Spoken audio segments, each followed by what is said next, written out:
I see dead people. Hot shit. Here's Johnny. Stop. We have such sights to show you. Bring the motherfucking ruckus. Fuck you too. Here's how we're gonna start it. Thank you so much for being yet again on this show and for setting a new record for me today. The record being the earliest I've ever woken up to record this, in order for our time frames to match up, because there's something like a 19-hour, is that what you said? 19-hour time difference between where you are and where I am. Fantastic. We did it. What a wonderful thing. Time and space, as terrifying and as majestic as it can be. What a wonderful thing we've been able to do here today. Yes, thanks, Captain. I've put together a stew today. I've been stewing. Do you stew often? Oh yeah. Have you been stewing? On the occasion, especially now that it's winter over here, yes. That's so wild to me. Because over here it's like 100 degrees and I hate it. Oh, fuck. I think that's 40-something Celsius for us, which is like desert temperature. So, blessings on your toes and your holes. Yeah, no, I'm gonna need to pay attention to my holes. So here's the thing. I've been cooking up a stew, and I've been cooking up some not hot but spicy stew for us today. Whoa. And I love a little bit of spice. everyone can appreciate a little bit of spice. And it's not hot. It's not a hot stew. It's spicy. Yeah, I'm into it. You've listened to a lot of the show. When I brought this up as far as our choices went today, what made you want to jump into some not hot but spicy? First off, I am incredibly manic, and I don't think I have the patience for a longer story, as much as I love the longer stories. Fantastic. And when I do listen to the not hot but spicy episodes, they're just better for my brain. I have more of a fun time having a laugh with you. Very good point. Like, sometimes we get sad. Yeah. Sometimes we get too serious. Sometimes the story makes me depressed. Yeah. That's not going to happen today. Also... Okay, awesome. But that's why I keep coming back, is because, there's the options where I did 2 solid weeks of marathoning some series that you guys have done. And then, or, if I get, just way too busy and my attention span is not there, then I can switch to something like a not hot but spicy. There you go. And have a good time. Yeah. That's the variety that we offer. We always like to think that we find a different audience for different things, a different mood for a different time, it's not always, the commitment level, right? The commitment level of getting into a 3-part series isn't always there. And I understand that more than anyone. I am re-listening to the show right now as a means of kind of remembering where we came from, a little bit of nostalgia there, while also kind of trying to keep myself on track, trying to keep myself consistent. I'm bad with that word. It's not a word I like, consistency. But my thing is like, I just finished rewatching, or re-listening, I should say, Spire in the Woods. And fuck yes. It's 5 parts, right? It's 5 parts. It's a lot to listen to. And really, truly, the only good part is the last one. So when you have to listen to, I think in essence, it's probably around 10 to 12 hours, the entire thing. And really, I'm saying the last 2 hours are the best. It's tough. Yeah. It's tough to get through those first 10 hours. So Oh, when I kind of like when I think back on the Spire, I kind of think of it as like this horrific symphony. Like I did yeah, 6 hours at Wagner's The Valkyrie, and there was absolutely. like an hour there was an hour dinner break, but there's ups and downs and there's boring parts, and then all of a sudden there's like this crescendo of like amazingness, and yeah, the Spire and the Woods is That's a definitely really so. good allegory for it because it's like a movement. It's like a orchestrated an orchestrated act of depression and anxiety Yeah. and gaslighting oneself. Like it's just it's it's so wild. I didn't like it as much when we were reading it, but in hindsight I think it's wonderful. And Yeah. I've been saying that with a lot of the things I've been going back and re-listening to, because even this time around, I was telling Where Am I a couple weeks ago when we were Mm, recording the Ransom series, the Ransom mm, two-parter. Um, no. we I told him that I appreciated the ABCs more the second time around. Mm, I didn't like yeah. the ABCs as much when we were reading it. It was too convoluted. It was too all over the place. I couldn't wrap my head around the through line narrative. I couldn't tell Yeah. myself this all has to deal with the same thing because I didn't feel like it did. I felt like it was very Yeah. I think juxtaposed. yeah, I definitely found myself zoning in and out of that one, like when I first listened to it, when that episode was fresh. Right, like it's just it's not the easiest to listen to the first time. Mm, It's better to think of it as just really nicely written short stories. Like when I yeah. when I went back into it this time, I tried less to link parts to each other and more just appreciating each individual part for what they were able to do. Um, Yeah. and Yeah. there were some really good ones in there. So it's like I'm going back, I'm re-listening. I'm working my No. way back up to what I think is like concurrent. So I'm probably gonna Yeah. stop at like 200 something where I'm like, nah, I remember recording this. This is fine. Um, a lot Yeah. of these a lot of these episodes exist in a hazy dream state of my mind where I remember doing it, but I have an out of body experience. I like astral project Yeah. as Yeah. as I'm listening to myself on the show. Yeah. I'm watching myself do it all over again. Do I remember what comes next? No, I do not, because my memory is shot by my drug-addled brain. Short-term memory Yeah. and Yeah. long-term memory are the first things to fucking go when all you do is smoke the Yeah. ganj. Yeah. Yeah. But with smoking the gunge and going back and listening, like I wonder if there's a thing where you can try and change the past. I don't know if it could work Some with butterfly technology and effect shit. yeah, yeah, yeah. Let me tell you, if I could change the past, I'd go back in time and tell some of these guys I record with that they're a bunch of cunts. Yeah, can't.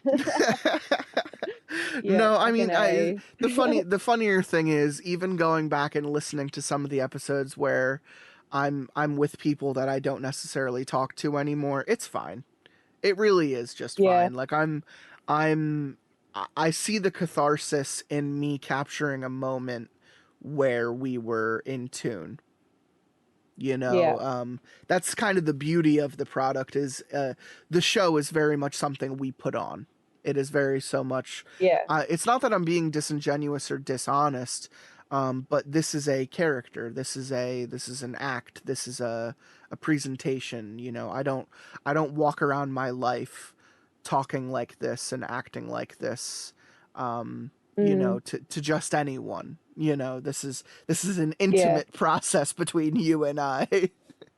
yeah, yeah. The wonderful Kitty, aka Taurus Filth, is here with me today, all the way from wintry New Zealand. Kia ora, cunts. And this is episode number 2, but I feel like we've just been waiting for like the stars to align for the right time to come back, because I was going through some shit and you were going through some shit and we're all going through some shit.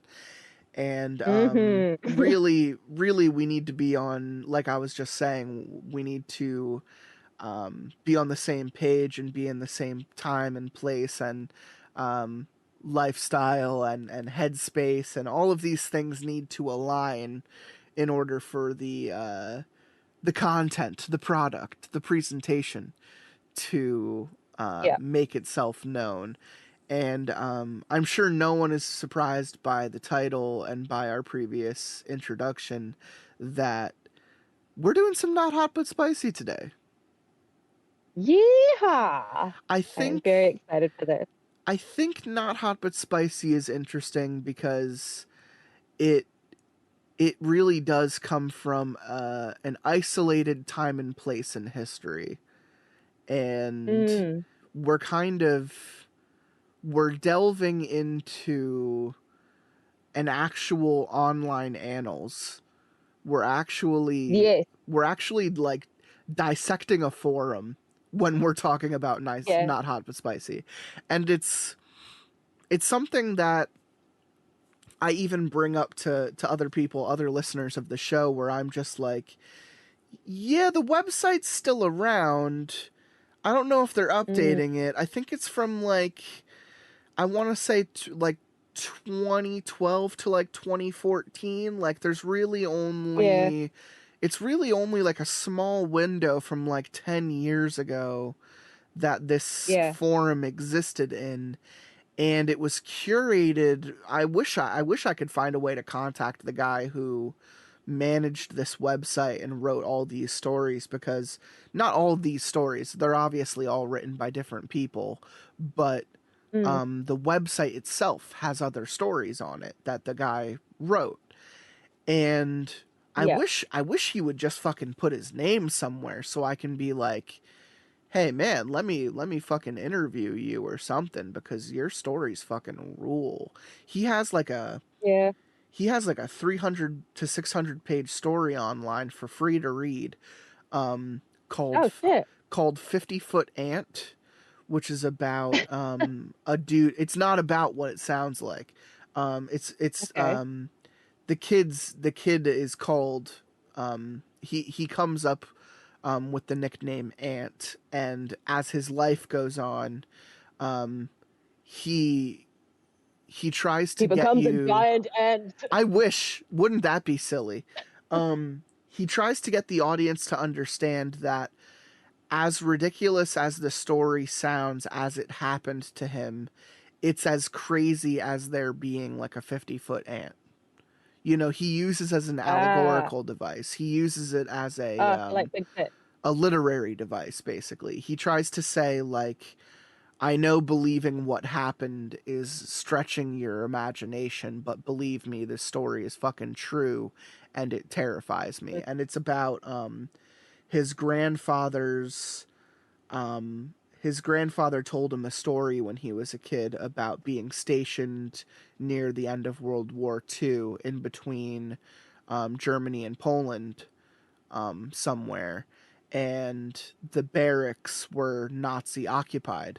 So when his like grandfather or great grandfather, in this case, I can't remember, I read it so many years ago, when they came to occupy the base after the Nazis were cleared out, they realized that the base was like haunted.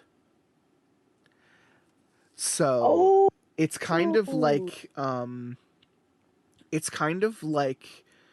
The Shining-esque, because there are absolutely malevolent spirits at work, but they get stuck there from a blizzard. Like, it's up in the mountains. So, like, it's very, like, we're stuck here and it's hostile territory in, like, 3 different ways. So, you know, it's almost like something is hunting them versus them being haunted versus the general unease of being in a previously Nazi-occupied space, you know, seeing like torture equipment and cells and stuff, you know.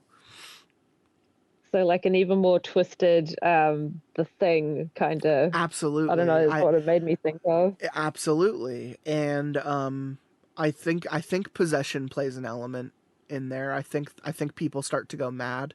So it's a welcome comparison. But the same Yeah. dude who wrote that runs the entire website, I'm pretty sure. And that's like Mm. a wonderful story that anyone can read for free just by going to the Not Hot But Spicy website and looking for the 50-Foot Ant and Companion series. Cool. Heck Very yeah. cool. But yeah, I agree with what you're saying about that kind of time of the internet, and that's why I also like the Toast Other Side of Tumblr episodes. The toast. I miss the toast. I Mm, telling people that we've read from sources that like no longer exist is really interesting. It's like we tap into like a lost media. yeah. It's weird. It's weird. It's like someone it's funny. It is a little bit funny to think about. Someone dedicated a fraction of their life to compiling short stories, horrifying and funny short stories on a Tumblr, and then Mm, one day just said fuck it, and the entire thing fucking disappeared. yeah. And the only Yeah. place where it currently exists, other than maybe the Wayback Machine, which I haven't checked yet, is our Mm, podcast. So I yeah. don't know if I don't know if like I don't know if like anyone else was around to capture that. I don't like surely the people who followed the Tumblr were like, "Oh, a new post from the other side. I'm going to read this today." And then they made it a part of their like afternoon, their Mm, mid lunch break, um yeah. but there's an aspect of it that's more interesting now that it's just gone. It's Yeah. the Yeah. book's Yeah. been Yeah. burned, you know Yeah.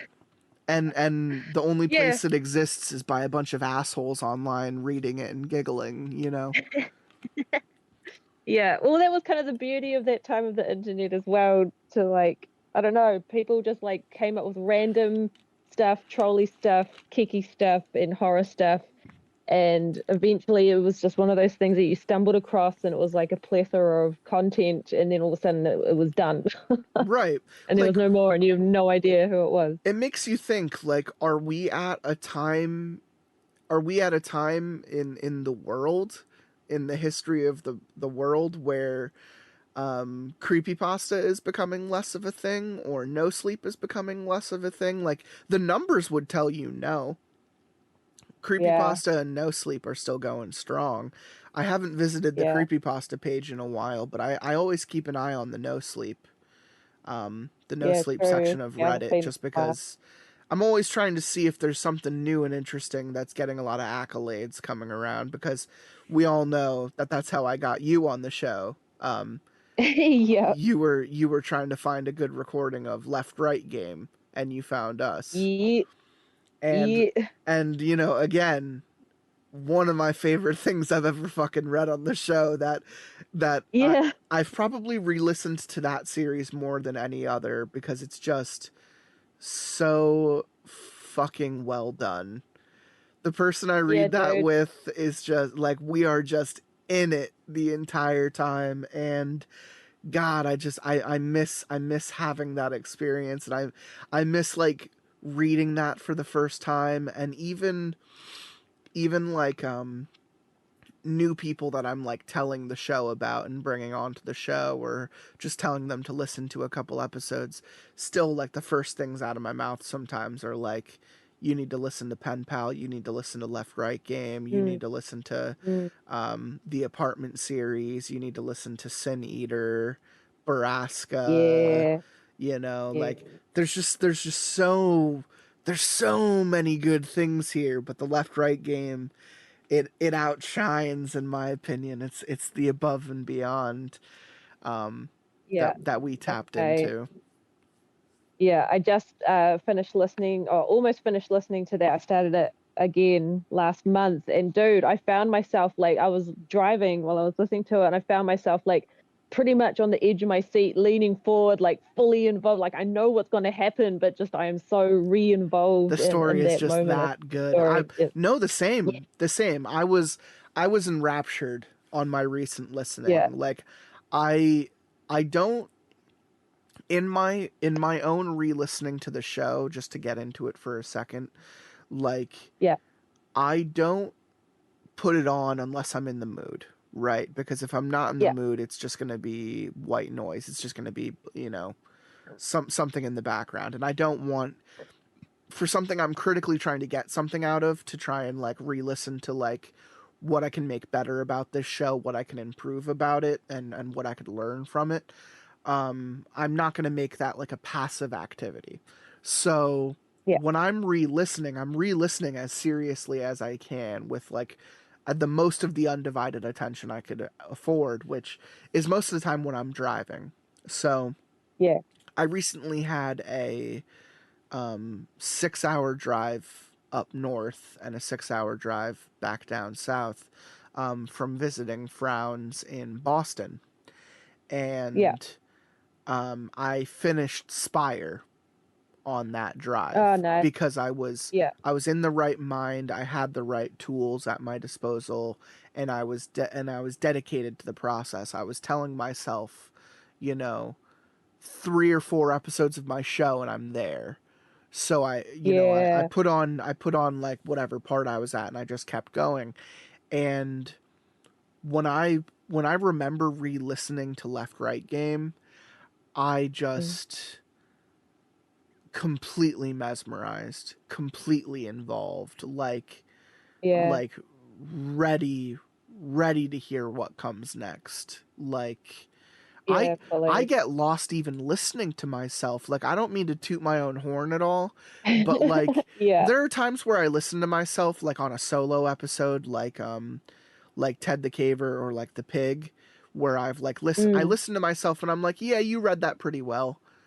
But Yeah. like I forget I'm listening to myself during Left Right Game, because Yeah, nice. that voice I do for Rob, Yeah. I disconnect when I'm listening to Yeah, that. fully. Yeah. Like I had Yeah, a the voice. coworker who's going to come onto the show, who's going to come onto the show later. He just finished Left Right Nice. Game, and he as he was listening to it, like he was just like, dude, I don't know if there's like some type of like online Emmys or something, but like you need to be given a fucking award for how you read Rob throughout that series. It's just Fucking A. and like I don't mean to like sound like a dick or anything, but this my coworker is like older. He's like an older dude with like a deep voice, and Yeah. I'm like thinking like, well, if I had you to read the series with, I would have given you the character of Rob, because you're an older guy with a beard, with like a gruffle, a grizzled voice. Like you would have been able to nail that shit. But like him listening to it and telling me that I nailed it, you know, that meant a Mm. lot to me. Yeah, yeah, fully. Plus, if anybody else did it, we wouldn't have like little gems like, "Oh, come here, baby, it's gonna be okay. Rob's got your back."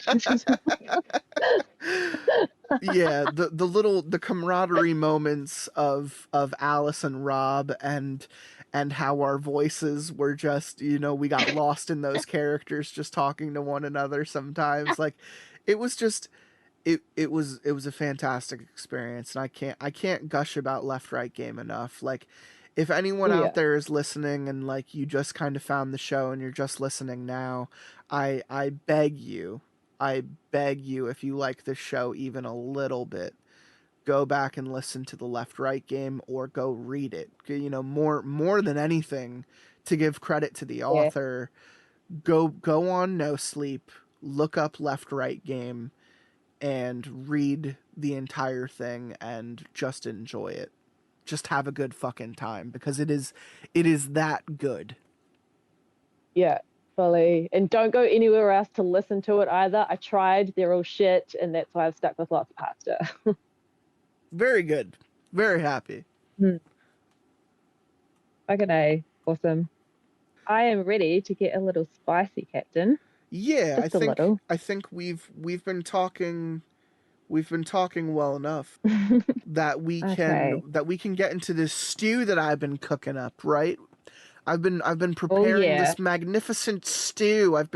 This broth has been sitting here for years. I Who knows smell if it. it's I'm salivating already. who knows if it's still good, but we'll figure it out. We are going to start with a quick opener by a reader called Christoph. All right, I am going to start because I want you to read his story for spiders. Okay. You picked this set of stories because this author reads a story for arachnophobes, so I want you to read that one. So Yay. I'm gonna read the first thing he says, which doesn't have a title. Yeah. The user's name was Christoph on this forum. Oh, and let me brief recap. I gotta treat every episode like it's a new episode. Brief recap for Not Hot But Spicy. The reason we're talking about it the way we are is because this website still exists, but the forum has been closed for a while. Not Hot But Spicy was a forum that existed for a couple years in the 10 or so years ago in the early 2000s, where different users would just log on and tell stories. It was very much an early or sidestepped kind of no sleep, kind of creepypasta, where online fiction, even nonfiction, some of these stories feel very real sometimes. And like, I'm not going to fault someone for thinking that what they are writing is something they experienced. I've experienced a lot of scary shit. I would love nothing more than to go and write about that scary shit on a forum and get people creeped out by it. You know, every episode we've read, I have no idea what number we're at so far. I'm going to figure it out when we post the episode. But we have to be somewhere on like the 7th or 8th Not Hot But Spicy episode, right? So it's like, we've been reading this for a while and each episode is different. Each episode is a mixed bag. We never know if someone's going to be telling something, you know, truthful or something, you know, trollish or something scary. Like, we never know what we're going to get into. So just for all the people out there, Not Hot But Spicy is really fucking crazy. And we're going to start with a user who is named Christoph, who wrote a short introduction before getting into a story about spiders or people afraid of spiders that I'm going to let Taurus Filth read after. So this is Christoph's story. Great opening line. This freaked my shit out about 9 years ago. Back when I was 17, my general physician retired and I got a new one. And during my physical, the new doctor realized I had a pretty ridiculous crooked spine. That's some scoliosis right there. I went to a specialist, blah, blah, blah. 6 months later, I'm recovering from invasive back surgery. Fuck. Yeah. I got a titanium rod put in my lower back at a Catholic Mercy Hospital in Springfield, Missouri. I was not Catholic, but my mom said she lied and told them to make sure I would be treated well. Very good. Each day I'd walk once just for a few minutes. A cadaver's bone marrow had been inserted in between each of my wacky vertebrae. Holy shit, I've heard about that. Like using dead material to reinforce organically. Yeah, out of it. And had yet to harden into the new bone. Thus, with each walk, I swear I could feel my backbones grinding on one another. I also had a catheter in. I have a horror story of a different kind pertaining to that little device. 3 tubes in my lungs and an IV bag. I was generally disabled and helpless. Holy shit. After I got out of the ICU, there for observation, I was moved to a normal room which had an extra bed with no one in it. Throughout the day, my family would hang out. I'd watch Blind Date on TV and drift in and out of sleep. A few days before I was scheduled to be released, I had been watching TV, sleeping on and off ad infinitum. I woke up around 3 or 4 in the morning and realized I couldn't reach the TV remote without a lot of painful moving around, so I just kind of laid there, unhappy with my current reality. I spaced out, eyes totally open, mega bored, trying not to concentrate on how much it hurt to breathe. I had just been weaned off of painkillers, holy shit. And then I heard something shuffle. Without my room door being open, I'd know if it had opened. Hospitals are always filled with blinding fluorescence. But my room remained devoid of light. Someone had come inside. Out of the shadows, the figure of an old 80-year-old being, low estimate, Nun, emerged. I'm getting those Nun vibes from that awful movie. Decked out in full old-timey nun attire. Yeah, this dude likes The Conjuring for sure. She slowly walked up to me and asked if I wanted a particular prayer or blessing. And absent-mindedly I said, "No thanks, I'm not actually Catholic." And a hateful expression fell across her face. And without a word, she walked backwards into the shadow and seemed to leave without the door appearing to open. I told my mom about it, and she found it strange. No nuns had ever visited her in any hospital, and this is a weird-ass hour for one to show up in my room. The next night, I was still engaged in my routine of TV and naps, and I had muted the TV and drifted off. But I woke up and I noticed the TV, which was directly in front of me and mounted to the ceiling. It was briefly confused by the people moving their mouths without making any sound. The nun was standing against the wall underneath the TV, and her hands were at her sides, poised like those of a gunslinger. No Bible or rosary on her person, plus she had that hateful visage. I said, "Hello?" And she remained motionless for half a commercial break. She then left again, watching me the whole time. It happened the next day, too, though that time she left as soon as we made eye contact. Awkward. The final night passed and she didn't show up, and while a nurse was removing the various needles and tubes from my wrists in preparation for me to go home, I asked her what the deal with the nun was that was showing up every night in the dark 0:30 in the morning. Nun? She gave me a skeptical glance and looked at my medication chart and shook her head and shrugged. That was it! Edit, this actually happened. It was disturbing. Thinking about it now, the nun with hands ready to shoot seems pretty comical. Christoph, you bastard. That was terrifying. I would be terrified of an old woman nun judging me silently in a room. Fuck off. Yeah, I was picturing the Conjuring nun the whole time. Fuck that noise. Valak just looking real like she got a tummy ache. Yeah. Fucking hell. What a great start. So Christoph apparently wrote Christoph's trauma apparently continued, and Christoph wrote a story called Personal Story for Arachnophobes Out There. Quick question, Kitty. Mm-hmm. Are you afraid of spiders? No, I am not. When I was a kid, I didn't want to kill any of them because I thought if I killed them, then I would be reincarnated as that spider, like that same exact spider, and watch myself killing myself. How old do you think you were? 8, 9, something around there. Pretty serious thoughts for an 8 or 9-year-old. I was really lonely. Here's the funny thing, though. I had the same exact fucking thoughts when I was a kid. I never wanted to step on ants. I always found bugs very interesting. It wasn't until I met bugs that can hurt you that I was like, yo, fuck bugs. Yeah. But yeah, really just like the bad ones. Even annoying regular bugs around here, I just kind of I'll save them and I'll put them somewhere else.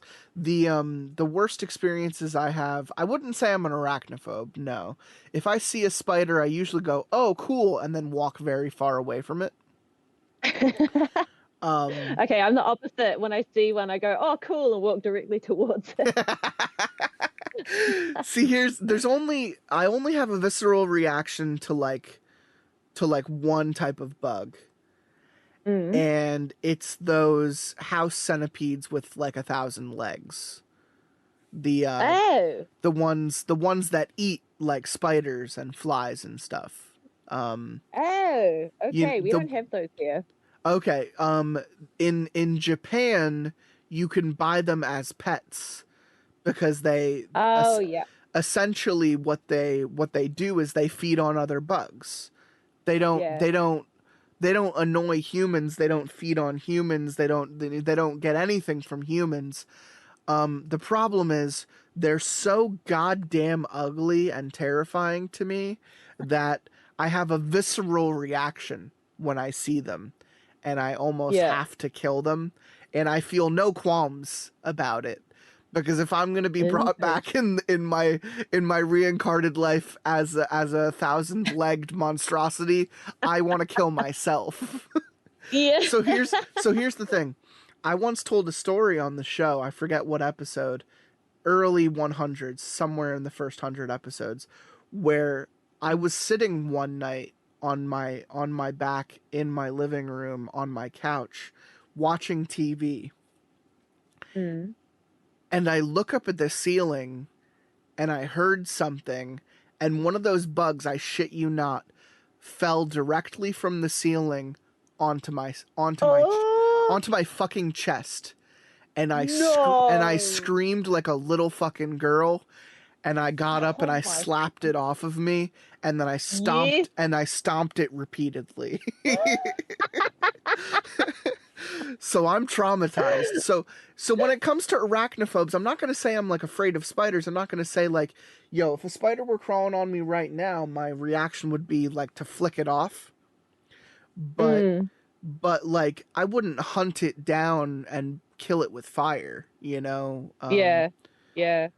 I do think I have a pretty general fear about the idea of a black widow.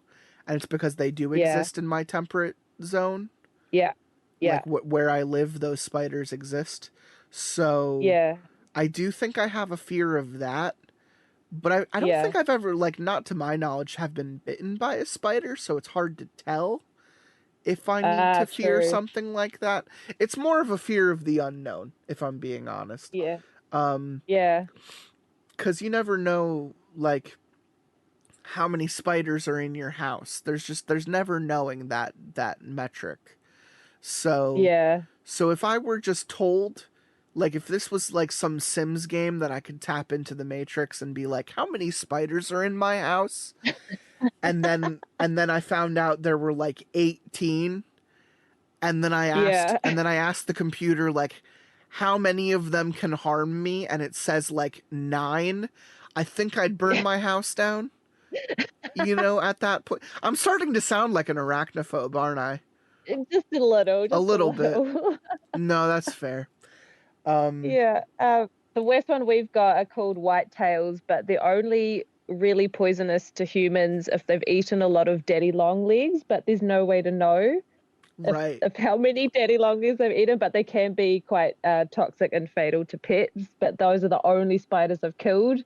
When I was living rough for a while, I've now gotten to the point where if I feel something tickling on my face or down my back, and I'm pretty sure it's an insect, my first reaction now, I've noticed, is I slowly reach down and scoop it up instead of like jerk reaction, get it off me.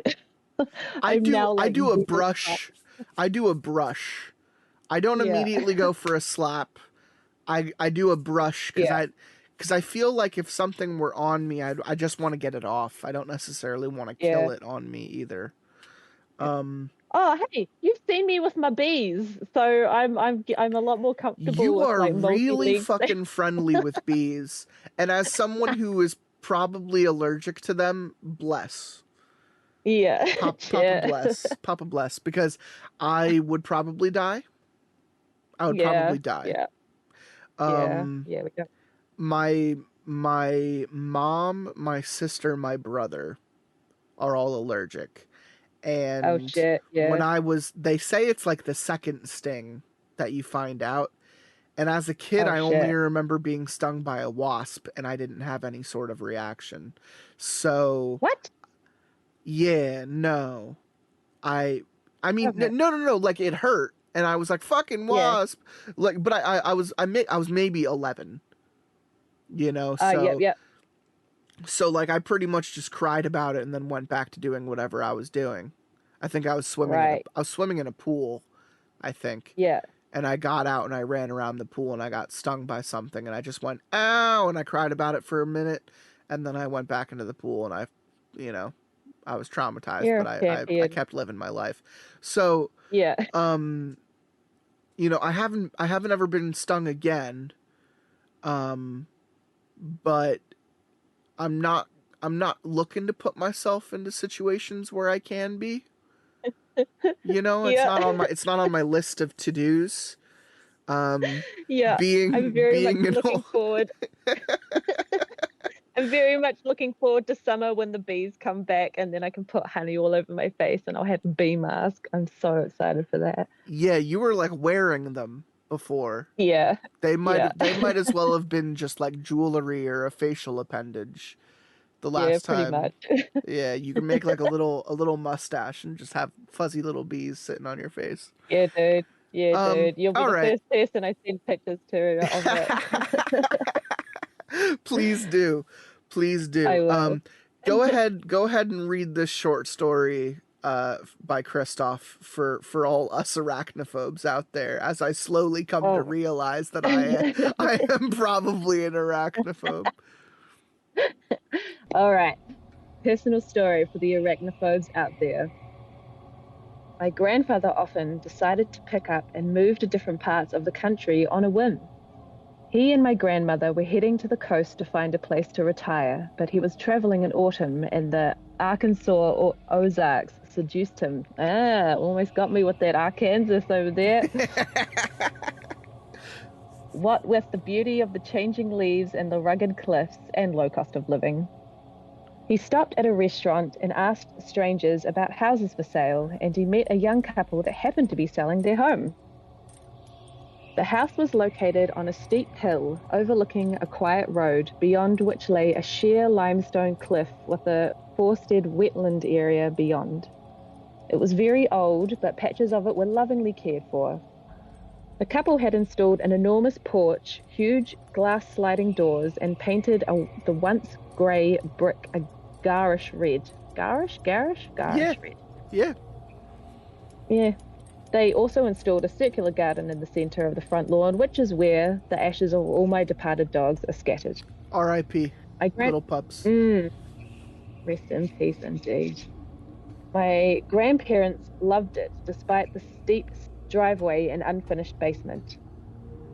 The couple quickly offered the property to my grandparents at an unusually low price. I wonder why. My grandmother wanted to jump on the deal, but Grandpa asked point blank, why was it so cheap?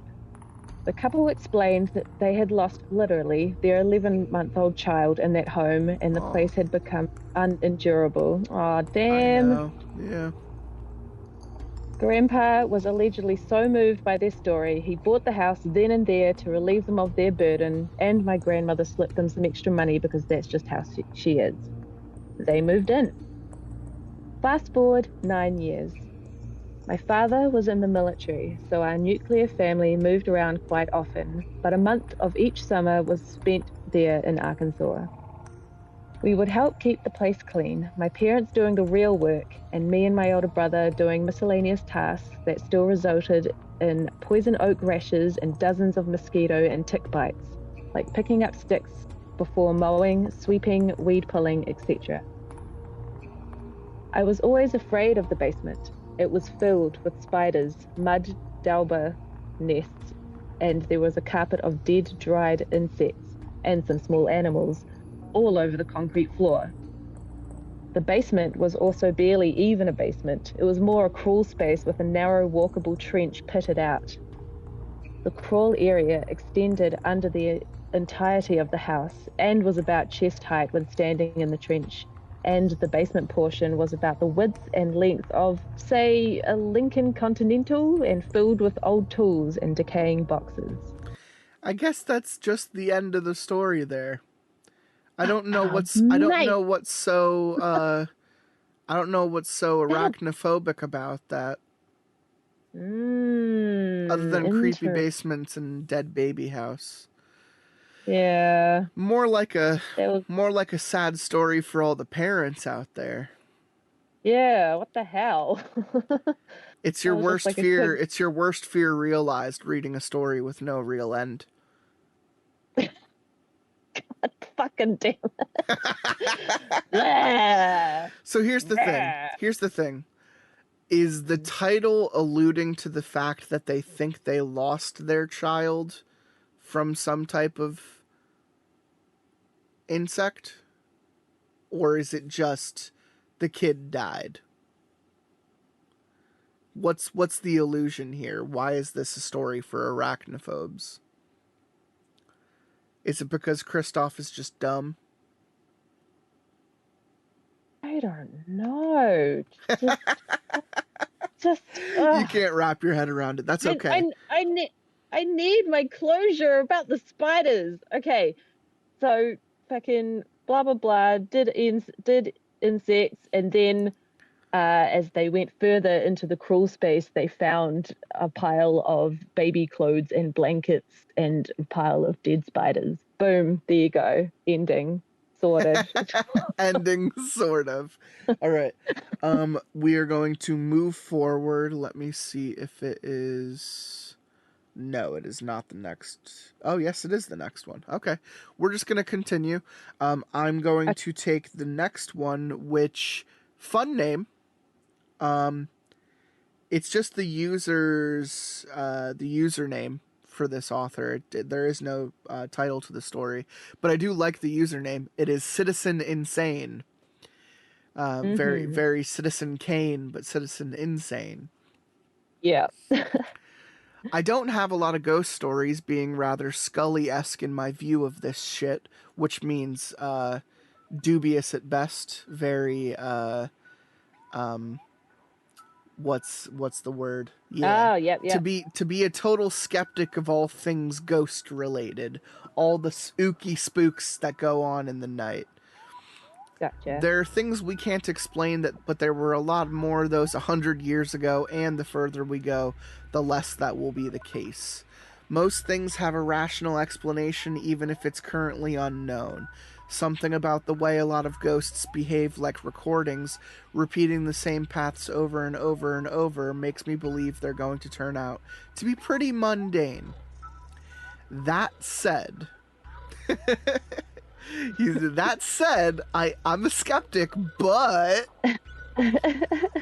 my folks live in a very rural part of East Texas, 20 miles from the ass end of nowhere, down a dirt road that is locally known to be spooky, ooky, haunted.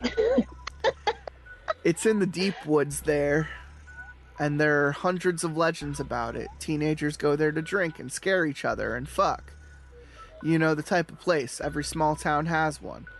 I've never been too bothered, being A, a pathologically rational person, and B, raised on the stretch, but it can get a little creepy at night. My worries tend to be more about drunken redneck sociopaths. Very true in Texas, you know. Or cougars. Yeah, fucking lions, mountain lions, fucking terrifying. Then a ghost stagecoach, or a goat man. Hell yeah, skinwalkers. Or whatever the fuck people have decided is hiding in the woods, though. You know, things that can actually cause you bodily harm. Yeah. So occasionally I'll go to visit because they get lonely out there, and I'm nothing if not a dutiful daughter. Oh, it's a daughter. I can deal with the creepy vibe of the area, but once or twice recently things have gone down, and I am at a complete fucking loss to explain them, no matter how hard I try. both have to do with voices inside and outside of the house. Fuck that, dude. If I hear some voice in my house and I know for a fact I'm alone, I'm gonna pull the cannibal method and just fucking ignore it. Yeah, it's the best way. If anything, just start saying "shut up" under my breath. Yeah. Shut up, go away. That's what I did with my childhood ghost. Childhood ghost? Do you have childhood ghost memories? Oh, yeah. It got to the point where it was just in my face all the time, and I'd just be like, ugh, go away, and pull the blankets over me. What type of, what can you describe the ghost at all? It was very poltergeisty, so my dad was a night shift truck driver at the time, and so I thought it was him almost every morning at about 3 a.m. Opening and slamming shut the utensils drawer. And what was the other things? Oh yeah, just a weird dark shadow figure coming right up to my face. Oh, and clicking on my walls, and then when I go to where the clicking was, it would immediately change to the other wall. Huh. So just some tomfuckery, basically. Yeah. Just a lot of tomfuckery, a lot of annoying shit. You're trying to sleep. Can't sleep with all these shadows rustling my shit. Yeah. You just end up telling it to fuck off, go away, right, and pull the covers over your head and get on with it. Very good. Time number 1, I was sitting on my couch one night reading a book. A friend was with me, my dad was outside, and my mother was upstairs taking a shower. I heard her shut the door, distinctly heard the water begin to run, and was therefore pretty fucking surprised when she called my name from the landing above. Her voice was croaky, like she had a frog caught in her throat, and she sounded old. She's 48. Which is to say that she's not old. So to sound ancient is crazy. Yeah, I say. No answer. Hey, Mom, do you need something? Hello? No answer. Friend and I look at each other, roll our eyes, go back to our respective books. When my dad comes in from outside, I ask him to go see what she wanted. He goes upstairs, but when he gets there, she's in the shower. Huh? Okay, maybe she got out. Yelled at me for some reason, and then jumped back in, because, like all mothers, she's sort of bonkers. I wait until she gets out, and then I ask her about it. Hey, did you need something from me earlier? Earlier, she says. Yeah, when you called me. And she furrows her brow and looks at me funny, and the hairs go up on the back of my fucking neck, because my mother isn't a bullshitter. I didn't say your name. The friend heard it, I fucking heard it, and it was neither the wind, the pipes, swamp gas reflecting off Venus, or Bigfoot dangling his dick in my ear. It was an old woman saying my name, and someday I'm going to figure out what the fuck happened that night. It's an interesting place, that farm. The woods around the area are full of old settlements and houses and graves swallowed up by vegetation and loblollies. Hell, there's an old house site actually on property. The foundation in the vegetable garden they planted, garlic still comes up every year. Attest to that shit. Even a rational brain can look at the dried up well and the pile of bricks and start making stories up. History, eh? Gotta love it. Fantastic. Fantastic. Love that shit. Yeah, that was a little bit more spicy. I like that. It was a good morsel. Yeah, I love when they have a good sense of humor about it. Yeah. You are going to read the next story by a user named Corridor, who the story is named Watching Waiting. Okay. 2 things I hate. I love it. I mean, it depends on what I'm watching, but I'm more so of the context of being watched. Yep, fair. Yeah, that's creepy. Alrighty, watching, waiting. My mother is a nurse.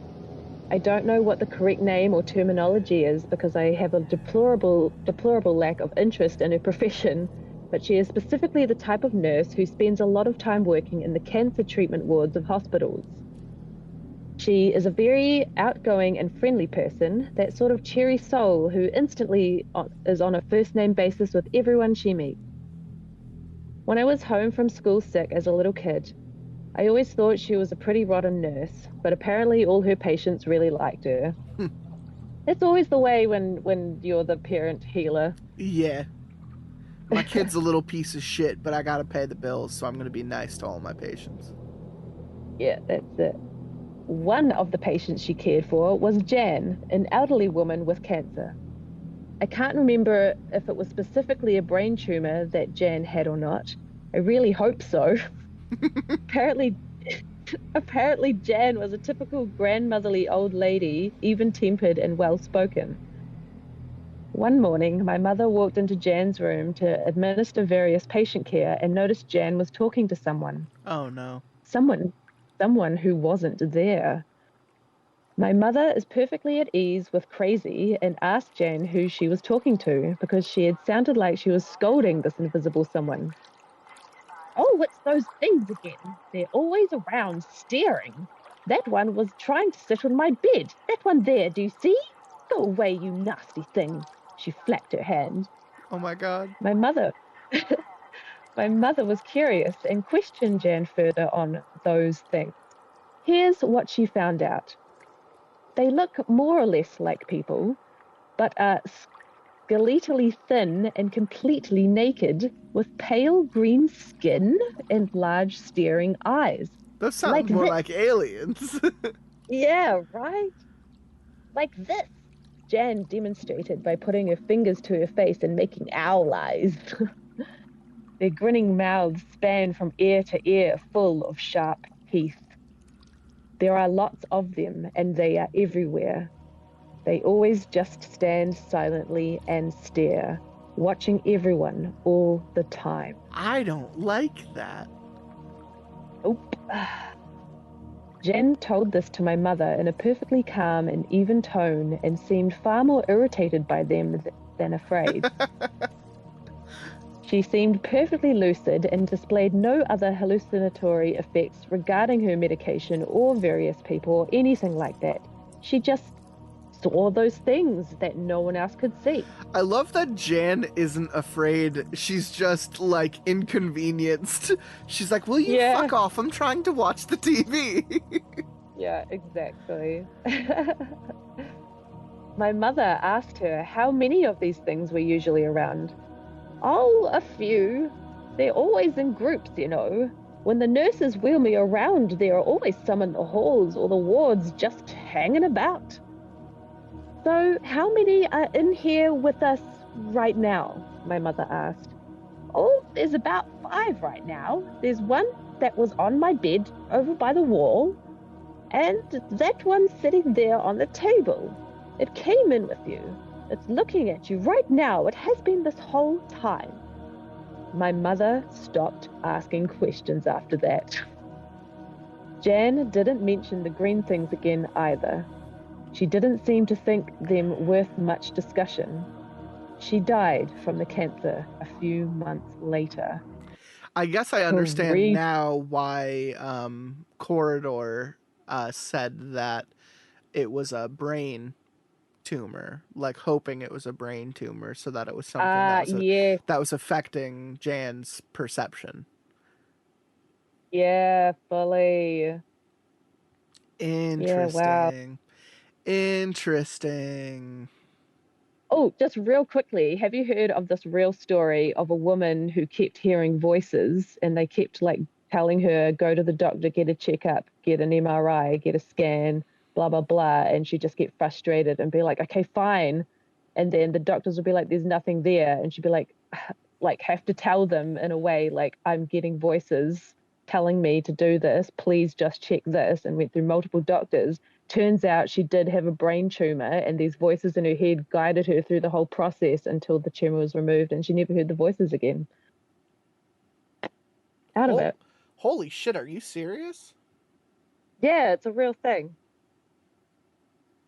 Well, how do you fucking do to that person and their own, you know, well-being, listening to their inner self? Yeah.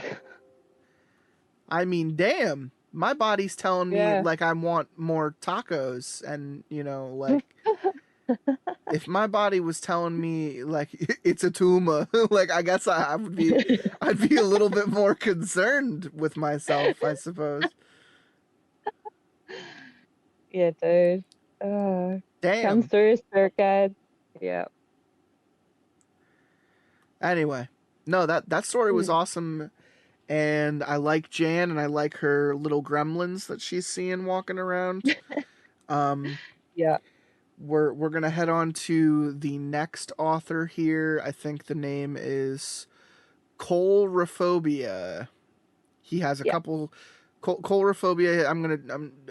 They have a couple stories to tell. They're gonna tell 3 of them. The first one I'm gonna read is gonna be called The Wall Caller. The one that you're gonna read is, oh no, I'm seeing something else here. Man on the Rim of the World. Okay, you're gonna read Wall Caller then. Okay. Okay. So Coulrophobia has a little introduction and then gets into a series of stories, and we'll just get into them as it continues. But this first one is called The Man on the Rim of the World. Strange things have happened to my family for as long as I knew the concept of life, or was a part of it myself.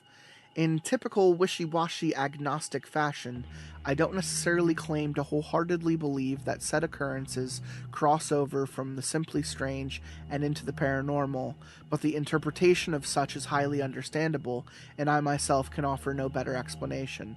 Basically what the last reader said, which is like, I'm a skeptic. I don't understand this shit, but creepy shit has happened nonetheless.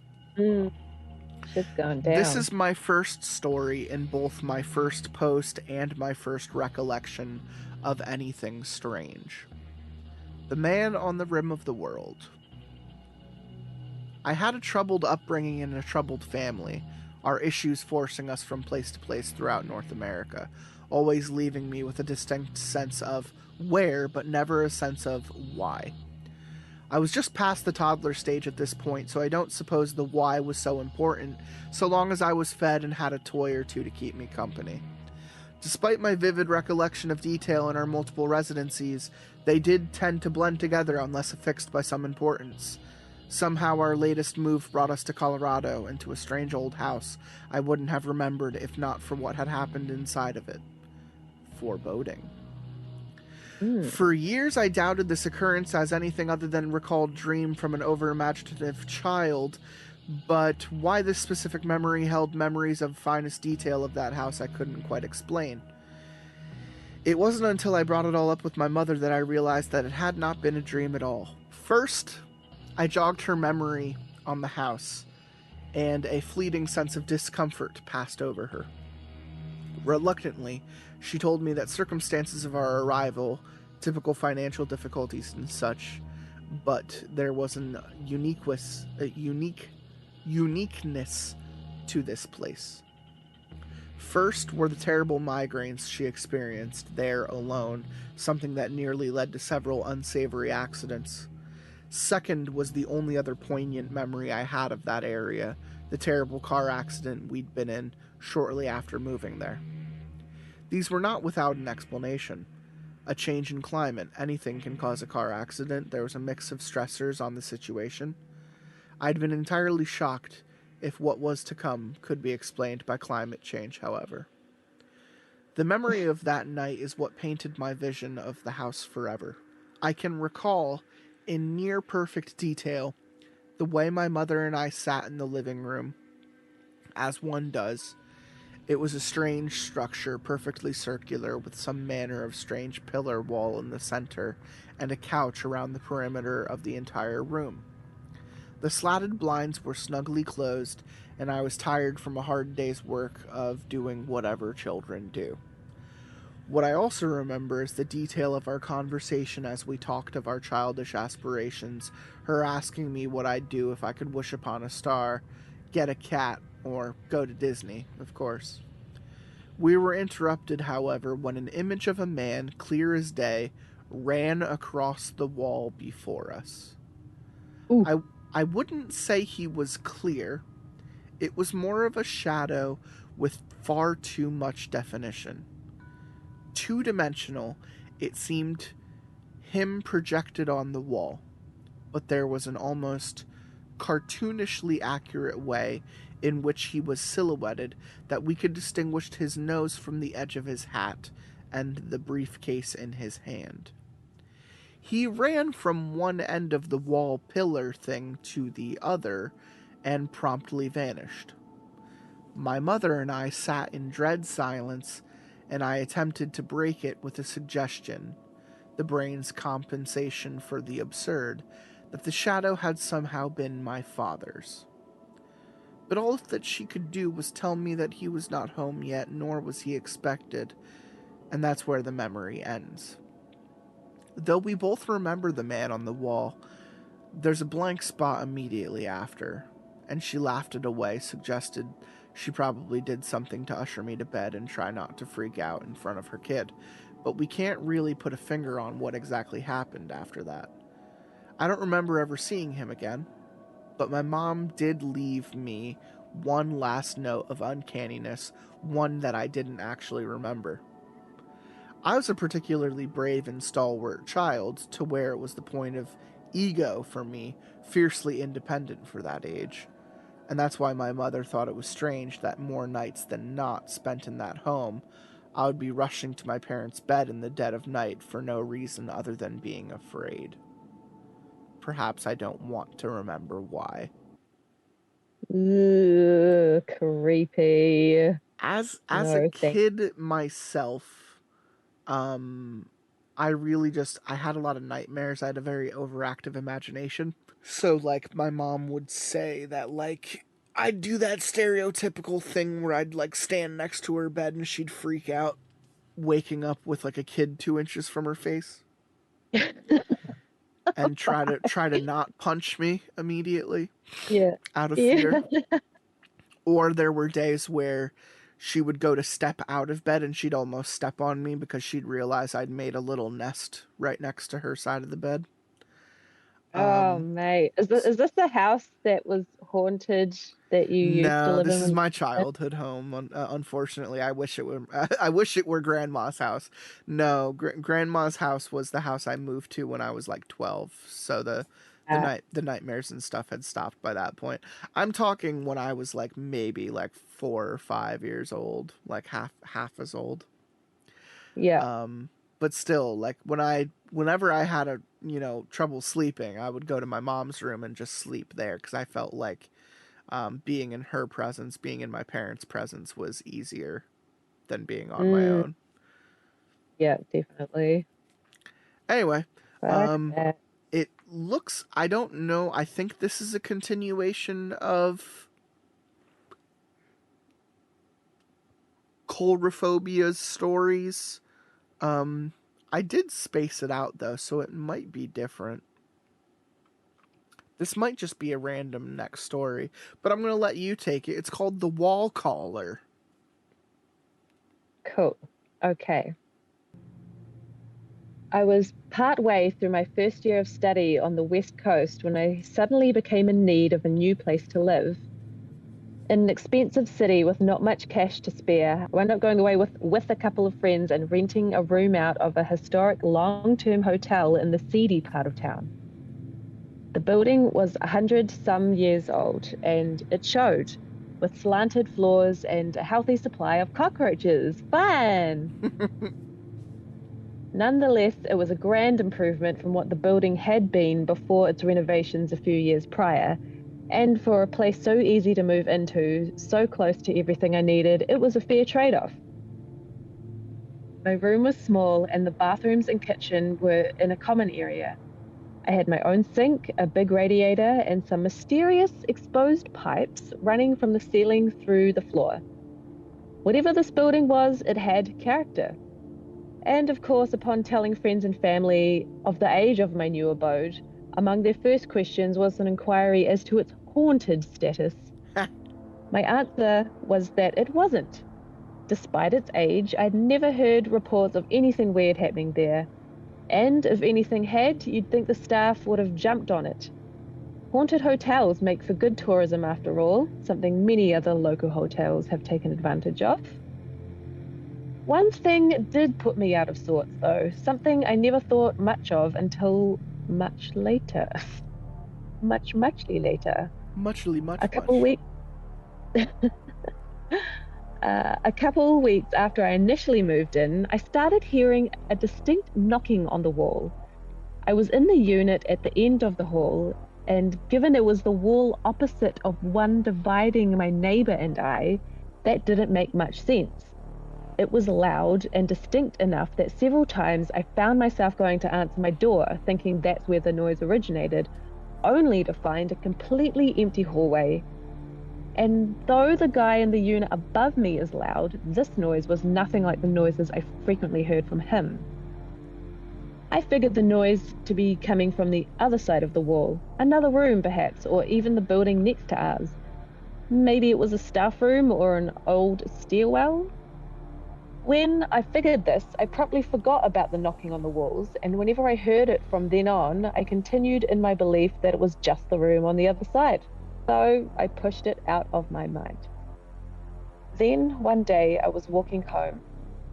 For some reason, it entered my mind and, wondering still what I heard for sure, looked up at the building as I passed. That's when I discovered what was on the other side of the wall. Nothing. There was nothing. From where I stood, I could clearly see my window and the thin wall that divided it from the empty air. The neighboring building was much too short to transfer its noise to ours. No room in that wall for a closet or stairwell. The noise stopped after I told it to. I wonder what would have happened had I asked it to come in. Very accurate do Twilight Zone noises. Here's the thing though. You know, like pipes and house settling and noises and animals, like there's a lot of things to jump to before you jump to my apartment is haunted. Like if I'm still talking about grandma's house, like the house made noises a lot, and like it always made the same noises. Like, you know, it was nothing to say that like it had some humanly characteristic like repetitiveness to it. Like, no, like the house just, it creaked the same way often, you know, like and near the latter end of my staying there, squirrels had infested in our attic. So I heard random shit in the middle of the night, you know, and like my room was next to nothing.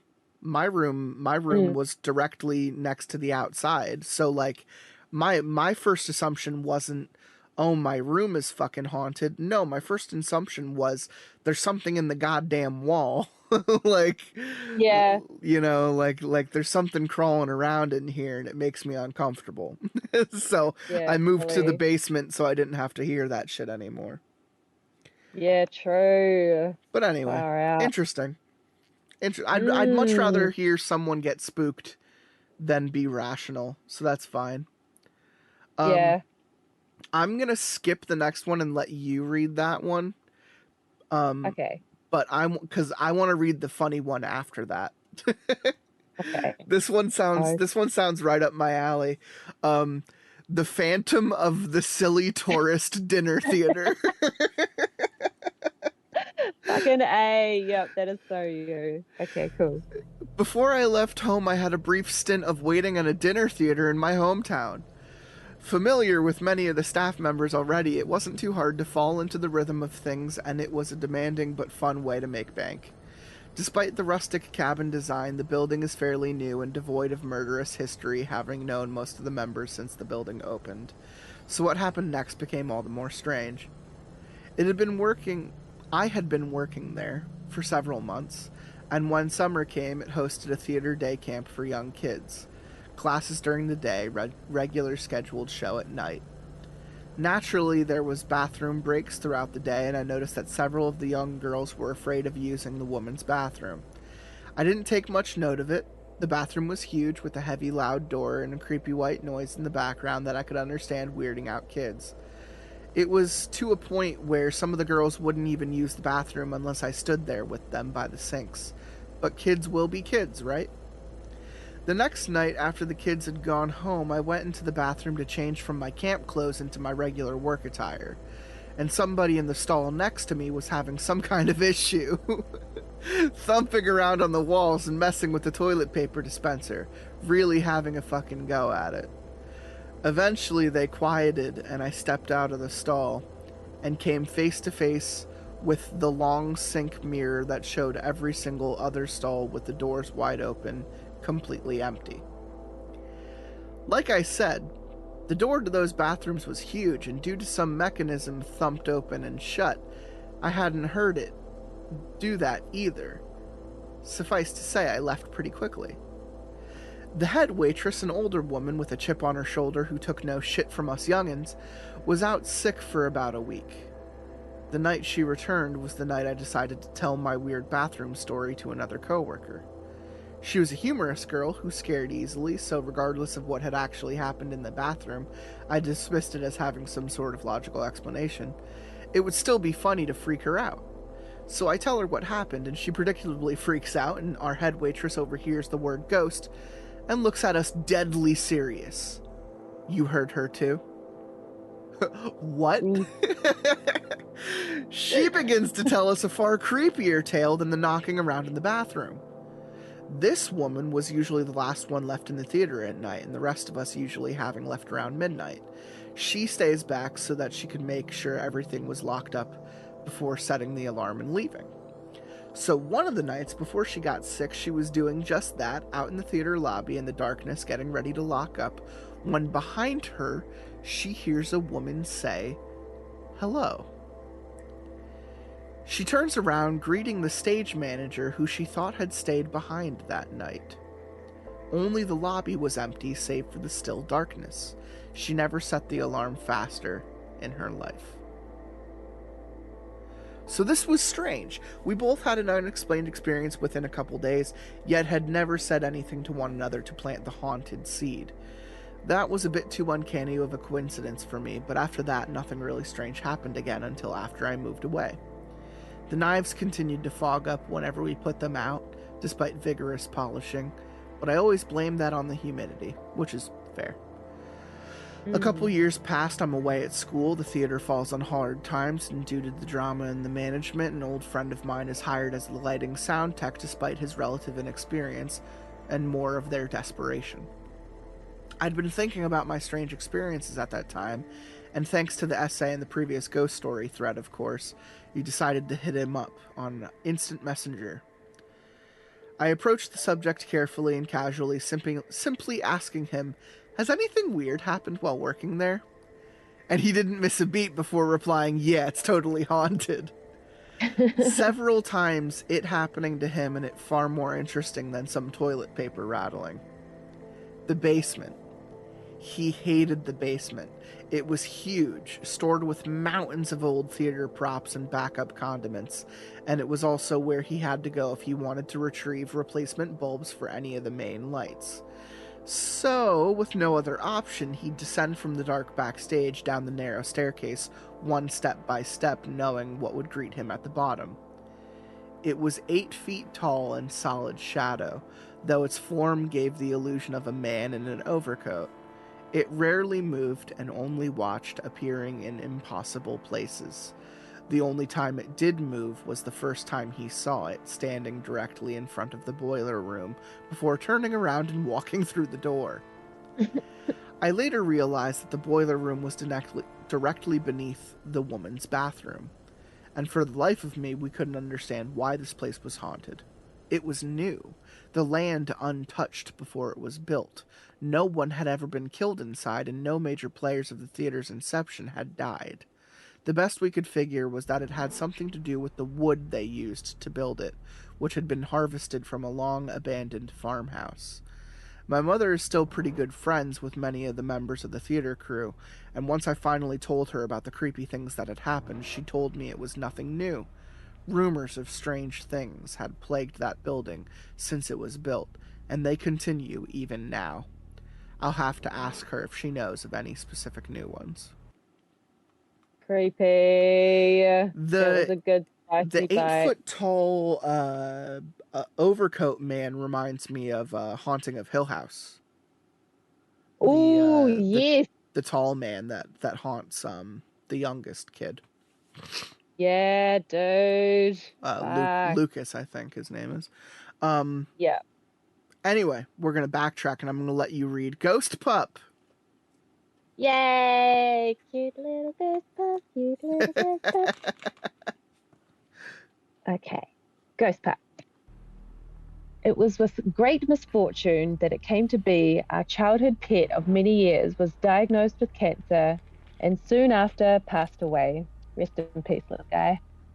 Oh, little girl. She was a Rottweiler, gentle as a kitten and always there when you needed her.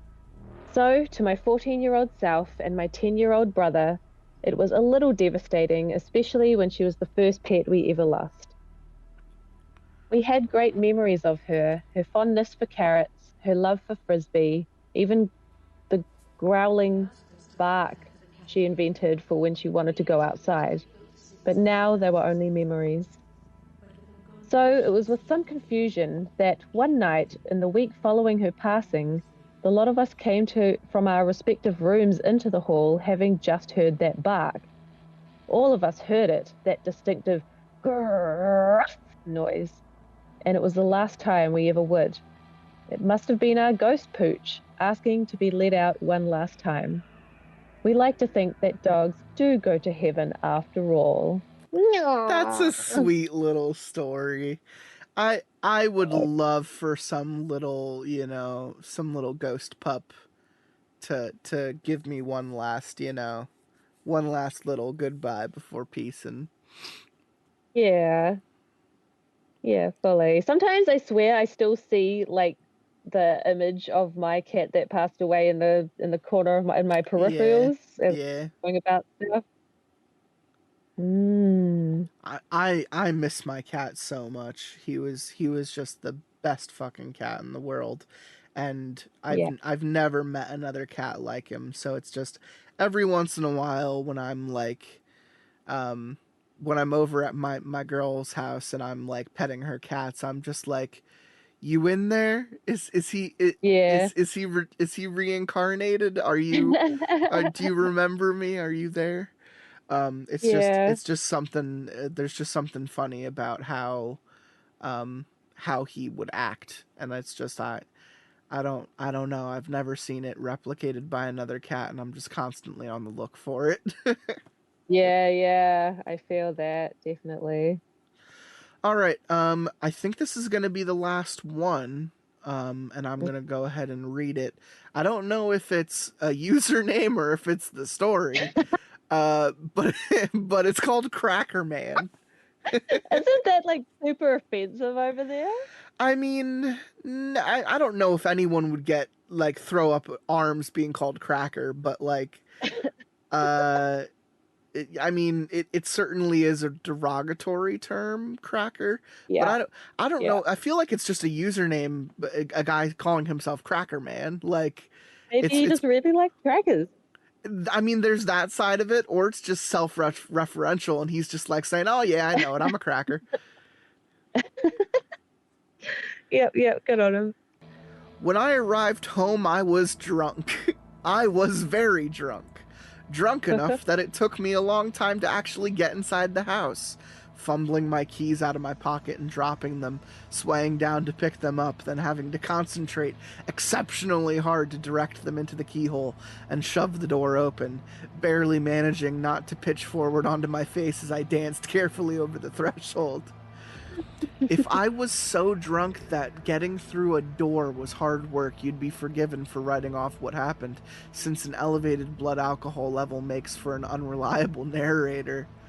Fair enough, except for the fact that while there are a lot of things from that night that I had that have been replaced with a "seen missing" card, what happened once I was home still sticks out like fresh scar tissue on a stretch of pale skin. I rattled into the house after shouldering the door shut, trying not to fall asleep on it as I locked it, shedding my rain-damp coat and throwing my wallet onto the stairs for some reason after making sure I still had it with me. I floated into the living room in a daze, not bothering with the light and dropping into the armchair facing the front window. The curtains were wide open, but the blinds were shut. The world was invisible, save for the comfortable orange of the streetlight outside the house bleeding through. I sat there for a while with my eyes closed, feeling the numbness in my teeth, and sorting the night's events into some kind of order. When I opened my eyes, I noticed something. This something was such a surprise that it crystallized everything that happened just before and right after from the boozy mist. There was someone at the window. Silhouetted on the blinds by the orange glow was a figure. Whether it was my eyes or the blinds that made it hazy, I don't know. But it was there, a long figure tapering up the shoulders and a head standing completely still. And for a while, I don't know how long, I sat there and frowned, trying to process what I was looking at. Had I brought someone home with me and then drunkenly locked them out and forgotten about them? Had someone followed me all the way back? I stood up and made my unsteady way toward the window. So far there was a variety of realistic explanations for what I was seeing, but things began to fall apart quickly once I decided to investigate. Suddenly I felt overwhelmed. Something was wrong. There was a weight in the pit of my stomach and a thickness in my head. My tongue felt too big for my mouth. My eyes didn't sit right in their sockets. You can put it down to drink if you want, but I remember the feeling very clearly, and it was nothing I'd ever felt because of alcohol before. It was stepping from a familiar, if chemically altered, reality into a disjointed arena of a dream. I reached for the cord for the blinds and noticed my hand was slick with sweat, but I felt cold. Cold from the inside, and ill, sickly with the taste of bile sitting on the tip of my tongue, daring me to double over and heave. My ears were ringing and I felt like crying. I twisted the cord and the blinds whispered open, and there was a shape, far away and right up against the glass, blurry and sharply defined, solid black and fuzzy mist, jittering frantically and standing perfectly still. Tap, tap, tap. I flinched and twisted the blinds shut. I stood there waiting for something else to happen, waiting for some kind of response from myself, for my brain to tell me what to do, for instinct to kickstart me into some kind of action. Either that or this mystery visitor knocking on the window inches from my face should do something else and give me something to respond to. Tap, tap, tap. There was my answer. What I did, why I did what I did next, I have no idea. To this day, I'm still clueless and I still regret it more than any of the other stupid things I've done, but I was overcome. It wasn't ghostly hypnosis or a spell, and I'm sure it wasn't the alcohol. More than anything else, I think it was anger. Maybe the alcohol did have something to do with it, after all, but I felt like I was being messed with, and I felt like I had to do something about it. So I did the one thing you're not supposed to do. You're not supposed to investigate. I've seen so many horror films, I've read so many ghost stories, I know that this is the golden rule. You do not do this. If anything, being pissed should have brought that to the front of my mind, since conversations about horror tropes and rules happen most often when drunk. All the same, I went outside. I unlocked the front door, steeled myself, and pulled it open, stepping back outside with my coat and armed with nothing. The cold hit me like broken glass, and I realized how quickly I was sobering up. It felt icier than it had when I'd gotten home, maybe because I'd abandoned my coat inside, maybe because the alcohol was quickly being burned up by adrenaline. I still felt sick. I still felt like crying, but I also still felt like defiantly confronting whoever had decided to piss about outside my house. I rounded the corner to where the front window sat looking in the living room. No one. That's exactly what you were expecting, isn't it? That makes it worse. If someone had been there, it would have been grounded in reality. No one there means it's predictable, which makes it a real ghost story, ticking all the boxes. I knew I'd seen someone. I knew I'd heard them tap on the glass. I knew I'd felt someone there, but that was too uncomfortable to admit. And now I was outside, looking at where they'd been, an empty patch of grass in front of my house. I looked around to see if there was someone crouching somewhere in the dark, waiting to either innocently scare the shit out of me, or outright murder me, or maybe someone making a swift exit in any direction. But I was alone. I looked back towards the window, which is when I noticed something else. The blinds were open. I still know, that I closed the blinds after whoever had been out there had tapped on the glass. The blinds had been shut when I left the house, and when I had left the front door open. With my heart trying desperately to escape my ribcage, I made my way around to the front door, and it sat open. The light from inside was warm and inviting, although it didn't seem so cold as it had when I'd first stepped back outside, probably because I'd adjusted to it. I felt drawn to the heat of the house, like I was being pulled inside. Reassuring myself that I'd been wrong about the blinds, but knowing differently, I stepped back inside, careful again, but for very different reasons, and shut the door behind me. Maybe it's just me, but when I try and sleep after sobering up, I find it very hard. My breathing gets regular and my heart pounds and my temperature peaks and troughs and I can't relax. Alcohol leaves a vacuum that my brain fills up with anxiety. I had never and have never since sobered up as quickly as I did that night. But that wasn't what kept me up until dawn. Ooh. Bum, bum, bum, bum. Very good. What a fun... That was decent. What a fun little episode. Yeah, that was tasty and just the right amount of stuff.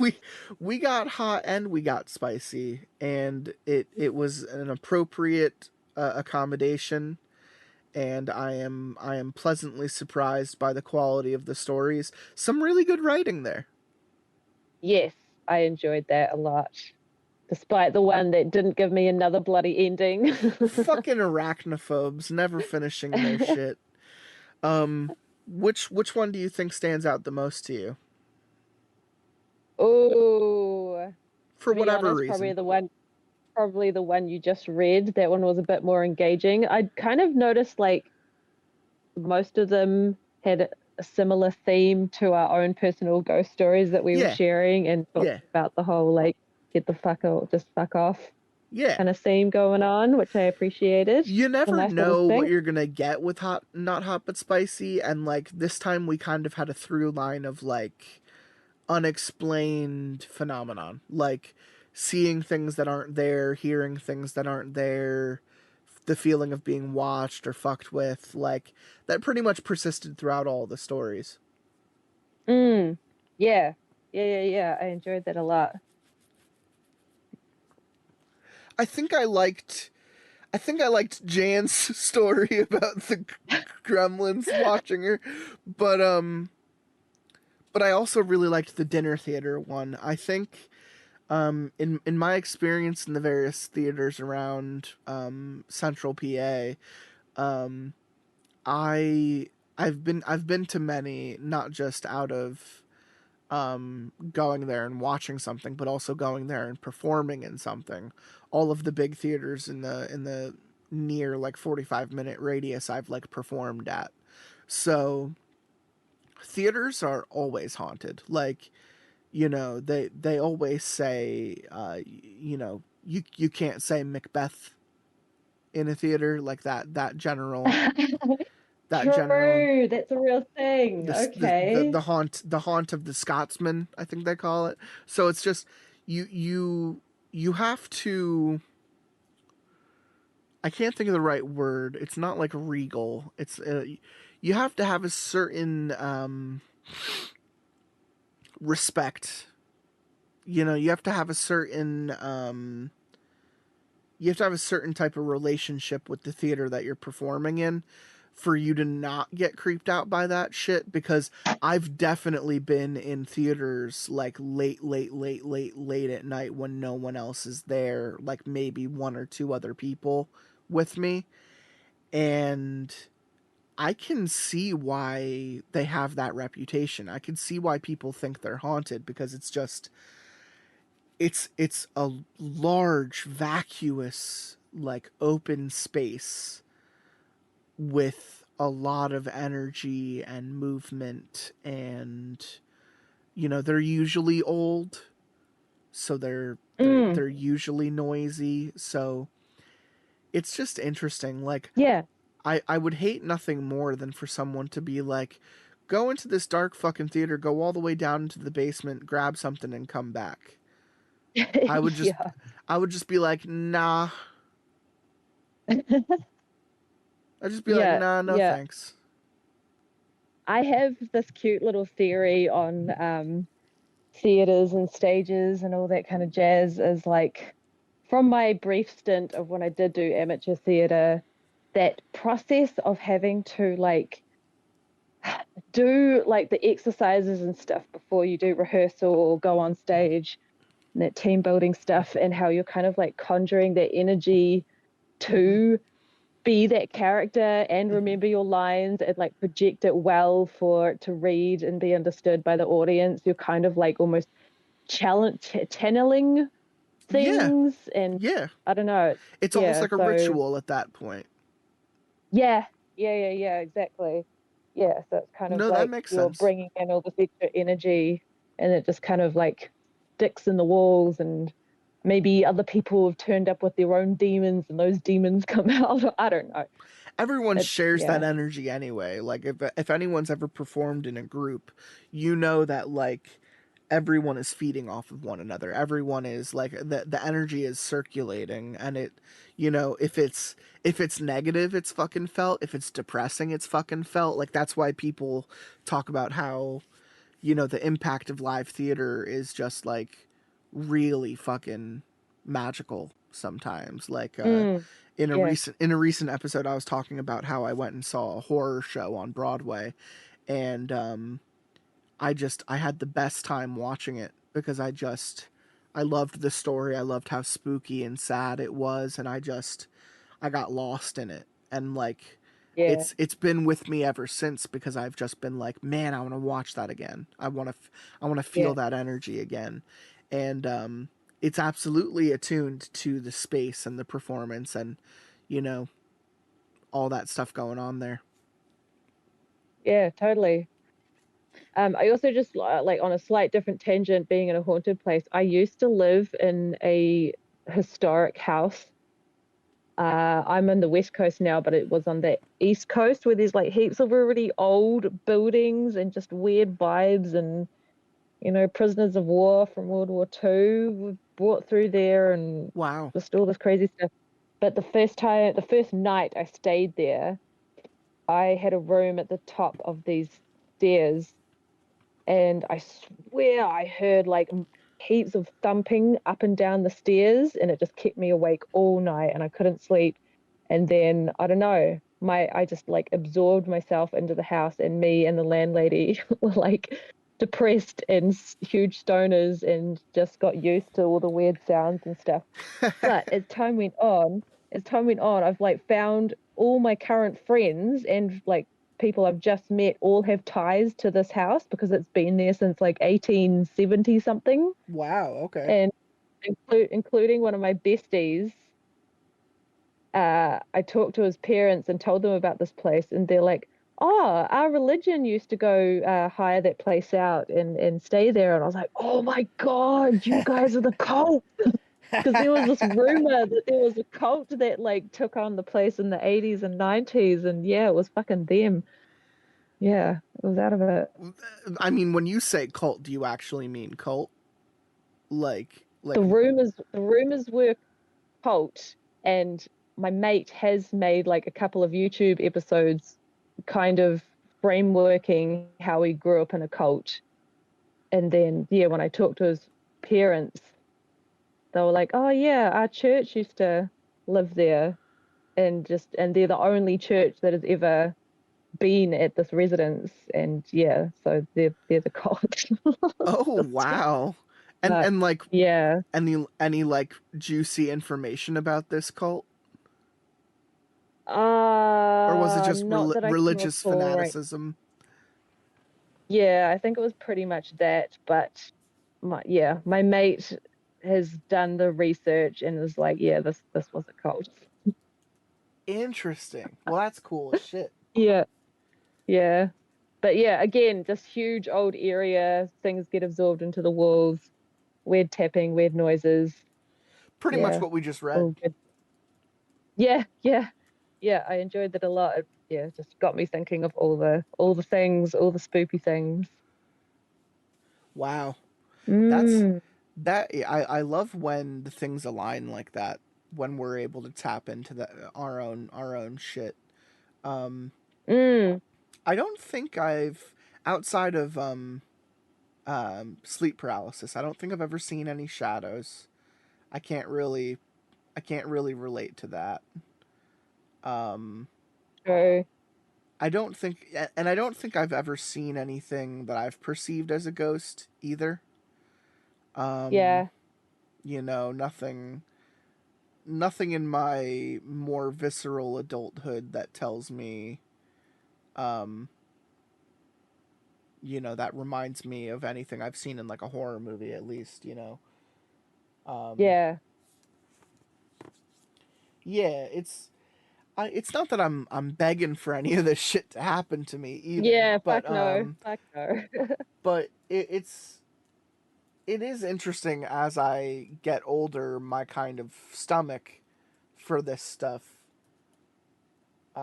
I think gets a little bit stronger. Yeah, exactly. Because You adapt to it.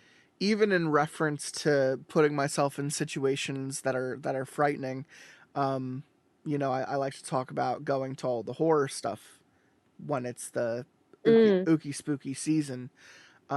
They announced the lineup for horror nights this year, nice. and um, they got Stranger Things, they got Last of Us. I'm very excited to go through houses dedicated to both of those IPs.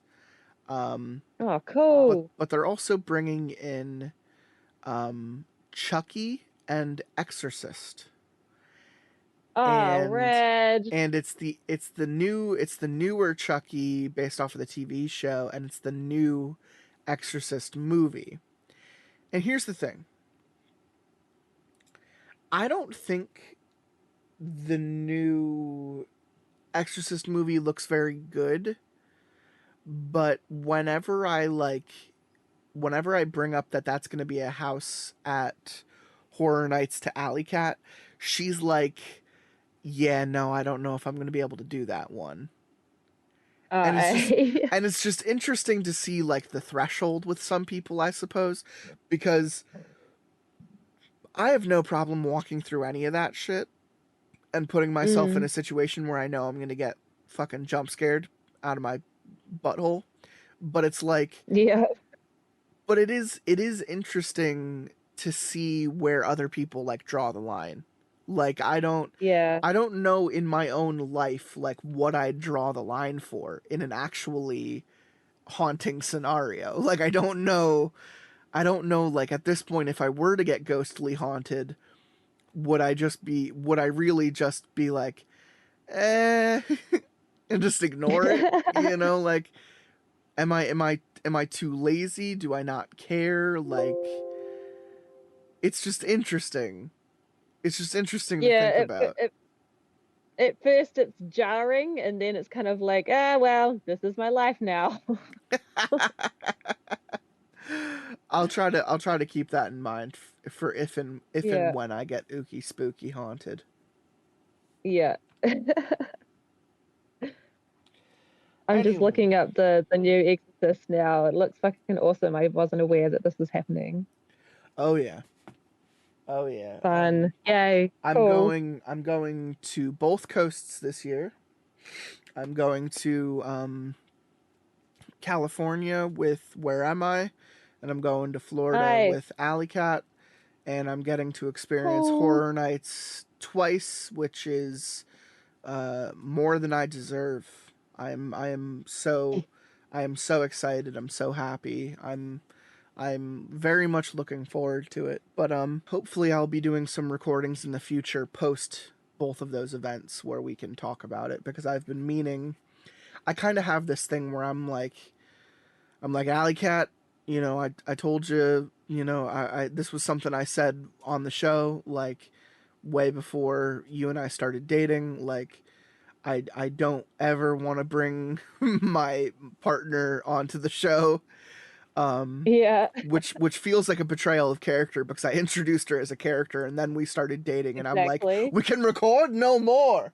And it's just like, it's like I feel bad about that. So part of me wants to do something like a meet halfway type of thing, where we can just Nice. talk about our experiences at Horror Nights and kind of go over the last 3 years of doing that Yes, together and yes, please. talk about all the houses we've gone through and reminisce and say what our favorites were, and, you know, put them against each other and see what stands out.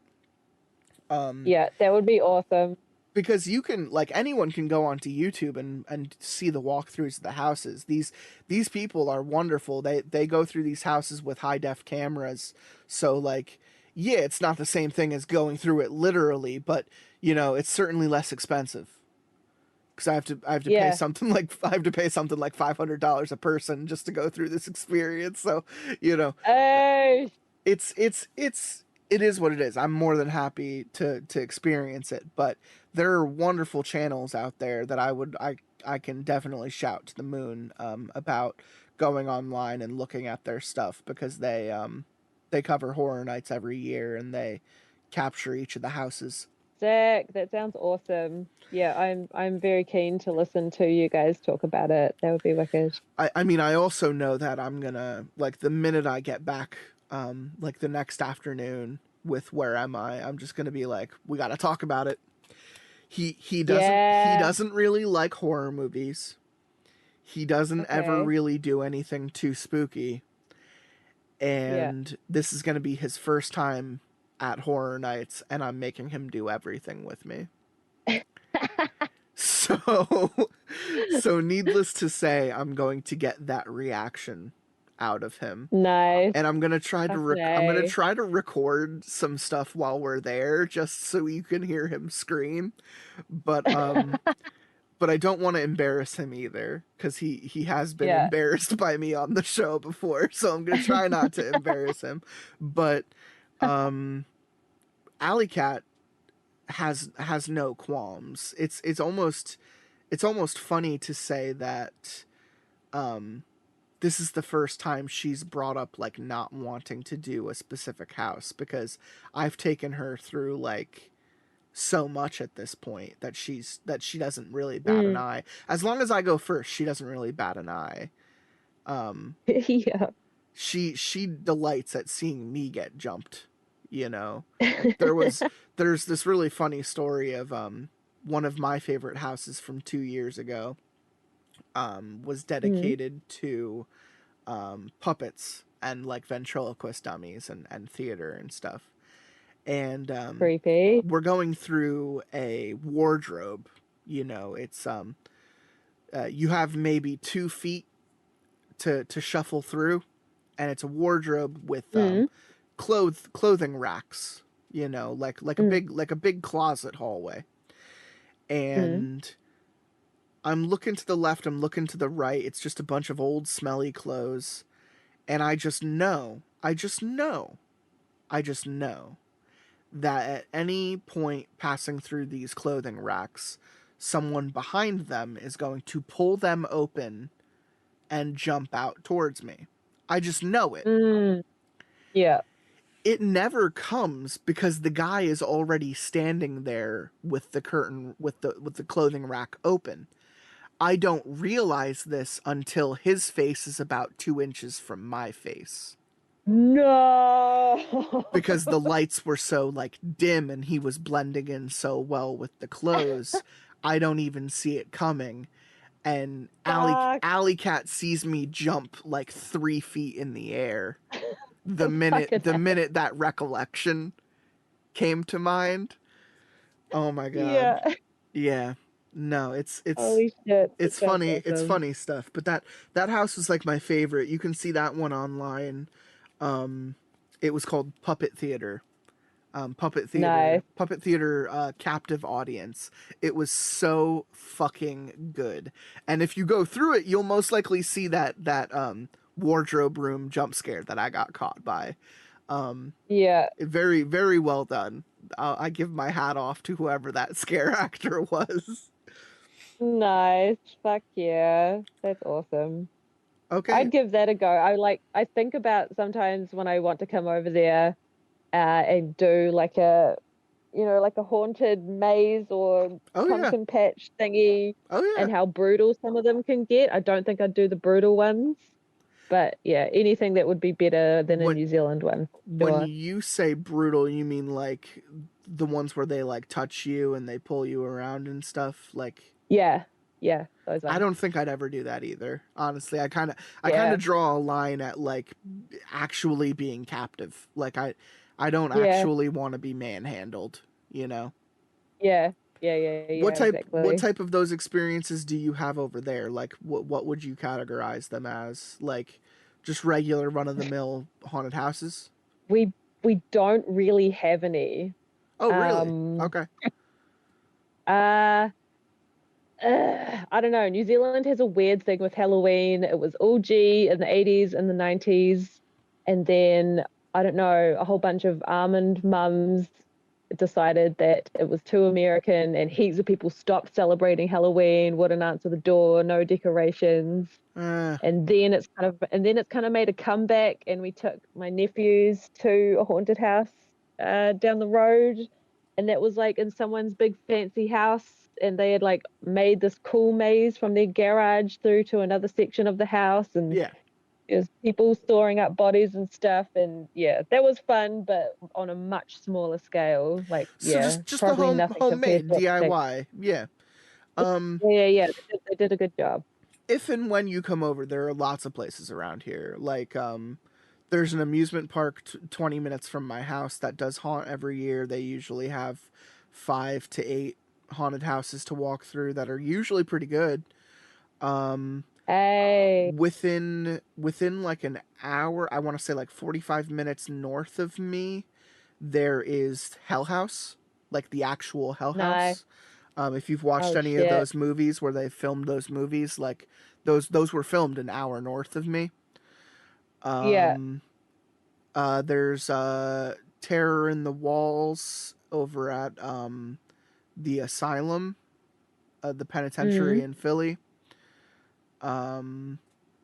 There is a couple haunted attractions over near Knoebels, which is about like an hour and a half. There's stuff, you know, there's stuff around here that pretty much operates annually. Amazing. PA appreciates its spookiness. Yeah.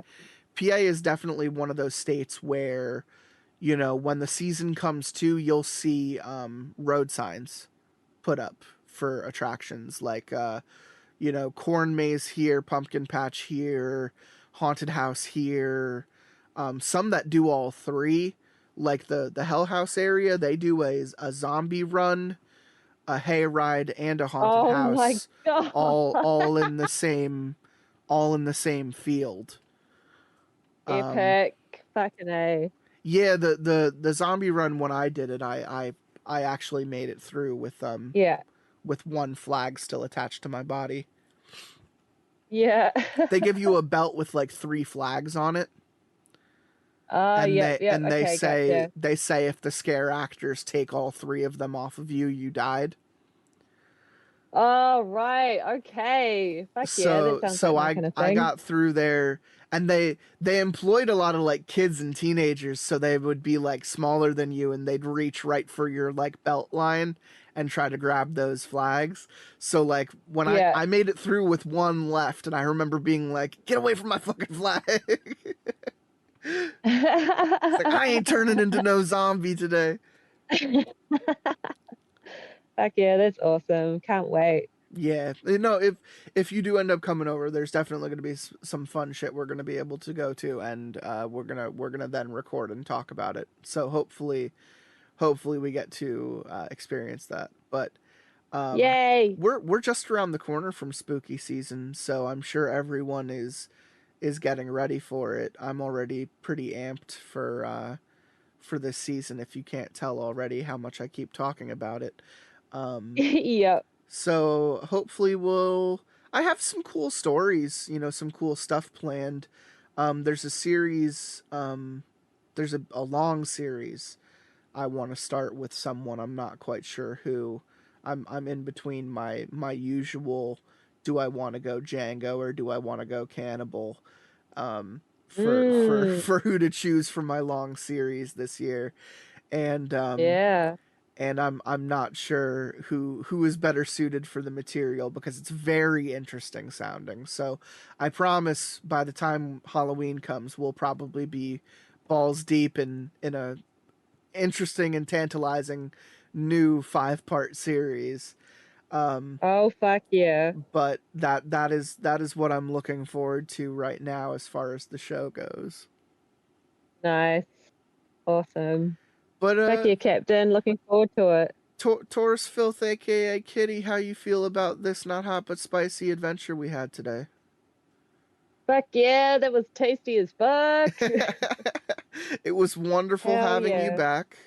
Thanks for having me again. I am always happy to have you back, and happy to have you as our #1 super fan.